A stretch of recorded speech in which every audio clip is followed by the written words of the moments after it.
வணக்கம். உணர்வே பிரம்மம், அறிவே சர்க்குரு. இந்த பதிவில் என்னென்னா, துரியம் அப்படின்ற ஒரு பயிற்சி முறை, துரியன்ற ஒரு சொல் மகான்களும் சித்தர்களும் இதை பயன்படுத்தி இருக்காங்க. நம்மளை அது என்னன்னே தெரியாமல், அதை ஆராயாமல், அதை பற்றிய ஒரு அறிவு ஞானம் இல்லை அப்படின்ற ஒரு நிலைப்பாடில் நம்ம தேடி அலையும் போது நம்ம அதில் குழப்பமாடிடும். முகநூல்லையும் சரி, நிறைய வீடியோஸ் பார்த்துருப்பீங்க. வயசுக்கும் அந்த பயிற்சிக்கும் அந்த வார்த்தைக்கும் எந்த ஒரு சம்மந்தம் இல்லாமல் பார்த்துருப்பீங்க. இதெல்லாம் நம்பிடாதீங்க. ஏட்டு சுரைக்க கறிக்கு உதவாதுன்னு முன்னோர்கள் சொன்ன வாக்கு. அதனால் தேவையில்லாத பயிற்சி செஞ்சீங்கன்னா உடம்புல உஷ்ணம் ஏறி, தேவையில்லாத உஷ்ணம் சூடு ஏறி, அது மூளையில் ரசாயன மாற்றம் ஏற்பட்டு அமிலத்தன்மை உங்களுக்கு நல்ல பயிற்சி முறையில் செய்து சரியான வழியின் காட்டுதல் நீங்கள் பயணிக்கும் போது அந்த தலையில் ஒரு ரசாயன மாற்றம் மூளையில், அதாவது மெலடோனின் அப்படின்ற ஒரு சுரப்பி உங்களுக்கு பயிற்சி பண்ணி கரெக்டான நிலைப்பாடு சுரந்ததுன்னா அது ஞானம் என்ற ஒரு பேரை வச்சுக்கலாம். வேறு வழி இல்லை. உங்களுக்கு தெரியாமல் அந்த சுரப்பி உங்களை ஆக்டிவேஷன் பண்ணிச்சுன்னா, உங்களுக்கு சுரந்ததுன்னா அது பைத்தியம், அது மனநிலை பாதிக்கப்பட்டது. நிறைய பேர் பார்த்துருப்பீங்க, காய் வேஷ்டி, வெள்ளை வேஷ்டி, ருத்ராட்சம் கறிக்கிறது, நெத்தியில் பட்டை, நான் சொல்கிறது தான் உயர்வுன்ற ஒரு பேரில் சுற்றுறது, ஏதோ ஒரு மார்க்கத்தில் பயணிக்கிறேன்னு சொல்லிட்டு வெறித்தனமாக போகிறது அதோட செயல்பாடு. அவங்கள செக் பண்ணும்போது தெரிஞ்சிடும். ஒரு நல்ல மனத்தத்துவ டாக்டரோ இல்லை நியூரோ ஸ்பெஷலிஸ்ட், நரம்பியல் அப்படிப்பட்டவங்கள நீங்கள் அணுகுனீங்கன்னா கண்டுபிடிச்சிடலாம். அது சிகிச்சை முறை தமிழ் மருத்துவம், சித்தா, ஆயுர்வேதா, வர்ம மருத்துவத்தில் இருக்குது.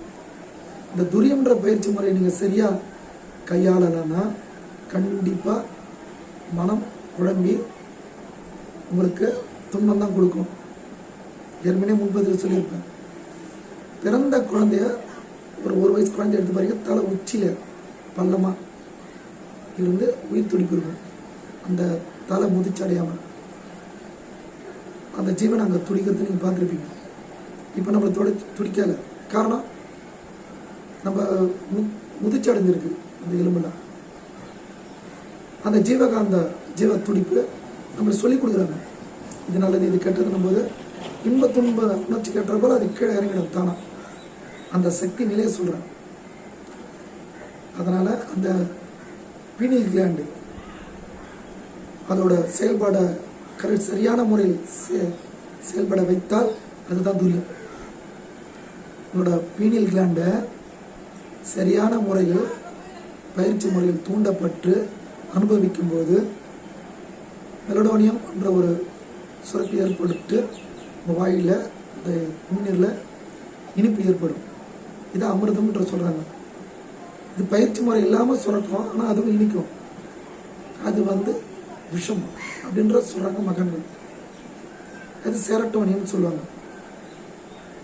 இந்த சுரப்பி மாற்றம் அடையும் போது தான் மனமாற்றம், உடல் மாற்றமாக ஏற்பட்டு நிறைய பிரச்சனைகள் கொடுக்கும்.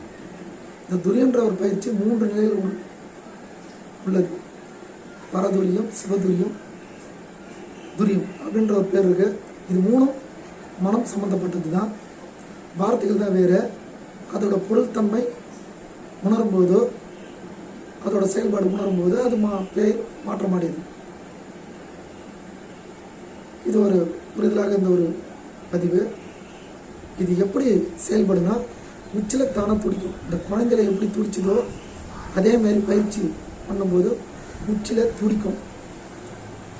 கேட்டல், சிந்தித்தல், ஆராய்தல், உரையாடுதல், படித்தல், பயிற்சி செய்தல் அப்படின்ற முறையில், குரு முறையில் தெரிந்து நீங்கள் பயணிக்கும்போது இது சரியான முறையில் ஏற்படும். அப்படி இல்லாமலே ஏற்படும். அதில் மாட்டிக்கிங்கன்னா பிரச்சனை தான். நான் சொல்லித்தரேன், அவன் சொல்லித்தரேன், இதை செய்ய அதை செய்யணும் செய்யாதீங்க. இது ரொம்ப மோசமானது. குண்டல யோகம், வாசி யோகம் அப்படின்றவங்களுக்கு இது பொருந்தும். மற்ற தியான முறைகளும் இது பொருந்தும். அதை பற்றி அடுத்தடுத்து பதிவு போடுறேன்.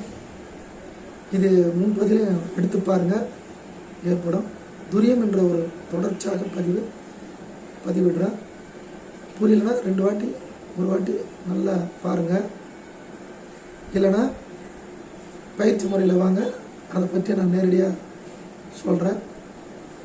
ஏன்னா வயசுக்கும் பேச்சுக்கும் எந்த சம்மந்தம் இல்லாமல் நிறைய பதிவுகள் நீ பார்த்து உடம்பிடக்கூடாது, பாதிச்சிடக்கூடாதுன்னு சொல்கிறேன். எனக்கு 24 வருஷம் மருத்துவம், இந்த யோகா பயிற்சியில் பயணிக்கிறேன். குருகுல கல்வியாகவும் நேரடியாகவும் பயணித்ததால் இந்த ஒரு புரிதலாக இந்த ஒரு பதிவை கொடுக்குறேன். நன்றி, வணக்கம்.